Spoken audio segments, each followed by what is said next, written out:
ओम शांति। 30 जून 2023 की साकार मुरली से होमवर्क। आज की मुरली से हम लक्ष्य लेंगे विष्णु के गले का हार बनने का पुरुषार्थ करना है, अर्थात विश्व की बादशाही योग बल और सर्विसेबल बनकर लेनी है। योग बल को जमा करने के लिए आज की मुरली में बाबा ने कहा, योग बल से तुम्हें मैं विश्व की बादशाही देता हूँ। तो योग बल तभी जमा होगा अगर हम सेंसिबल बनकर विचार सागर मंथन करते रहेंगे, पारलौकिक बात से बाप से बातें करते रहेंगे। विचार सागर मंथन करने में जब बुद्धि बिजी होगी तो माया से मुक्त रहेगी।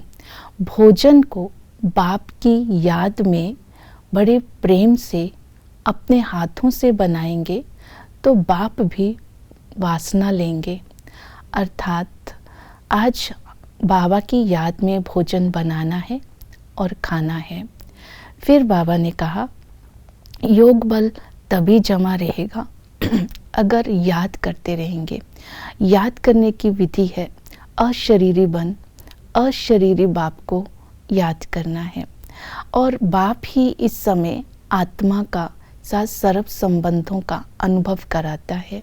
जैसे बाप, टीचर, सतगुरु, साजन, सभी संबंधों का रस आत्मा तभी ले सकती है अगर अशरीरी बनने का अभ्यास होगा। मैं आत्मा इस देह में पाठ बजाने आई हूँ, मैं परम धाम निवासी हूँ, मेरे 84 जन्म अभी पूरे हुए, नाटक अभी पूरा होता है, मुझे अशरीरी बनकर बाप के साथ जाना है, फिर मुझे नई दुनिया में आना है।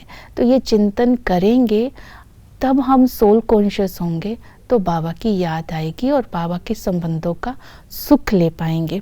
तीसरी विधि बताई दिलाराम की स्मृति। दिलाराम की स्मृति को जब हम दिल में रखेंगे तो सर्व प्राप्तियों का और संपन्नता का अनुभव करेंगे। जब ड्रामा की स्मृति रहेगी तब वाह बाबा वाह के गीत अंदर से निकलेंगे और तीनों काल हमारे लिए अच्छे ते अच्छा है ये स्मृति रहेगी तो हम सदा हर्षित रहेंगे। जितना हल्के रहेंगे, हर्षित रहेंगे, सेंसिबल होंगे, अशरीरी होंगे तो योग बल जमा रहेगा। दूसरी विधि बताई बाबा ने स्वदर्शन चक्र फिराते रहना है। स्वदर्शन चक्र फिराने के लिए बाबा ने स्मृति दिलाई, सतयुग में तुम सूर्यवंशी थे, 21 जन्म लिए, फिर 21 जन्म सतयुग त्रेता के लेने के बाद 63 जन्मों के चक्र में आना पड़ा और फिर उसके बाद भक्ति मार्ग में आत्मा जो थी वो उलझा गई। तो फिर संगम पर बाबा आकर के हमें ज्ञान देते हैं और हमें पावन बना करके साथ ले जाते हैं। तो अशरीरी बाप ब्रह्मा तन में आकर के हमें नया जन्म देते हैं और हमें सूर्यवंशी बनने के लायक बनाते हैं। तो जब स्वदर्शन चक्र फिरता रहेगा तब हमारी बुद्धि में समझ आएगी कि इस पुरानी दुनिया से अभी हमें वैराग्य करना है। तो बाबा का स्वदर्शन चक्कर फिराते जब हम सिमरन करेंगे तो वैराग्य आएगा। बाबा ने कहा पुरानी दुनिया, पुराने संबंध, पुराने मांडवे से अब दिल नहीं लगानी है, ममत्व निकाल देना है और इससे अपने आप को ध्यान रखना है कि ये मेरी बुद्धि में ना आए।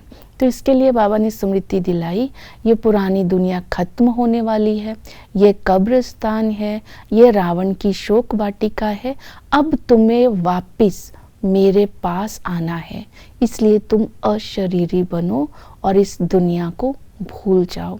जब ये वैराग्य स्मृति में लाएंगे तो देह के संबंध और पुरानी दुनिया को भूलना सहज हो जाएगा और बाबा की याद निरंतर रहेगी। और इसके बाद बाबा ने सर्विस के लिए अटेंशन दिलवाया। जो सेंसिबल बच्चे होंगे वो सर्विसेबल होंगे और सर्विस करने के लिए सेंसिबल बच्चे की जो विशेषता बताई, ऐसे बच्चे बहुत फुर्त होंगे, हर प्रकार की सेवा अपने हाथ से करेंगे। जो सेंसिबल बच्चे होंगे वो बाबा की मुरली सुनेंगे, लिखेंगे, नोट्स बनाएंगे। और बाबा ने कहा ऐसे बच्चे ही झुंड तैयार करके बाप के पास लेकर आएंगे। वो केवल 5-6 घंटे की ही नींद करेंगे और 10 सेंटर भी एक साथ संभालेंगे, इधर उधर सेवा करते रहेंगे।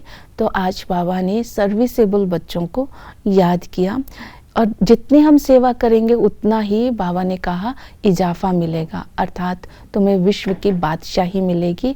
इसके लिए बाबा ने कहा ये ज्ञान देना है, परमात्मा सर्वव्यापी नहीं है, 84 जन्मों का ज्ञान देना है।